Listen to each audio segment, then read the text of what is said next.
पाकिस्तानचे संरक्षण मंत्री आसिम मुनीर बेपत्ता. आसिम मुनीर लपून बसले की गायब झाले, चर्चेला उधाण. पाकिस्तानकडून सलग 8व्या दिवशी शस्त्रसंधीचं उल्लंघन. पाकिस्तानकडून एलओसीवर पुन्हा गोळीबार. भारतीय सैन्याकडून चोख प्रत्युत्तर. भारताविरुद्ध हाफिज सईदचे दहशतवादी नेटवर्क अजूनही सक्रिय. लष्कर-ए-तोयबा भारतातील दहशतवादी हल्ल्यात सहभागी. एनआयएची न्यायालयात महत्त्वाची माहिती.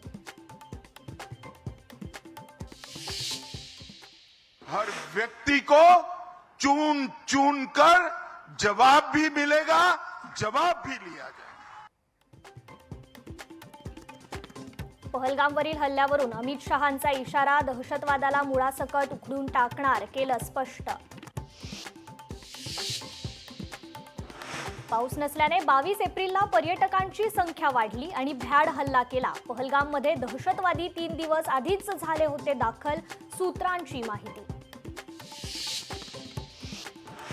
भारतच्या भीतीनं पाक अमेरिकेच्या दारात. भारतासोबत अणुयुद्ध रोखण्यासाठी ट्रम्प यांनी मदत करावी.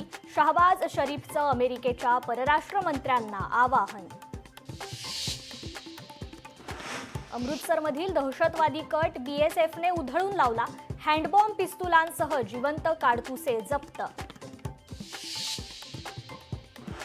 पहलगाम हल्ल्यानंतर उत्तर प्रदेशातून पाकिस्तानी महिला अचानक गायब. पाकिस्तानी महिलेने 9 वर्ष सरकारी नोकरी केल्याची धक्कादायक माहिती समोर. एकनाथ शिंदे आणि अजित पवारांनी सावध राहावं. अजगर कधी गिळेल हे त्यांना कळणार नाही. प्रकाश आंबेडकरांचा दोन्ही उपमुख्यमंत्र्यांना सल्ला. महाबळेश्वरमध्ये आजपासून महाराष्ट्र महापर्यटन उत्सव. उपमुख्यमंत्री एकनाथ शिंदे आणि अजित पवारांच्या उपस्थितीत सायंकाळी उद्घाटन.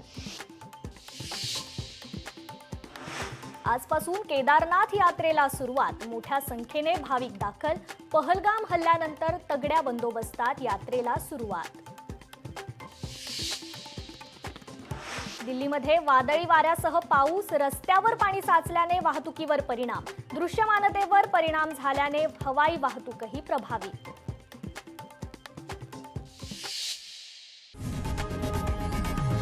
लोकशाही मराठी ऐका, पहा, जागरूक रहा.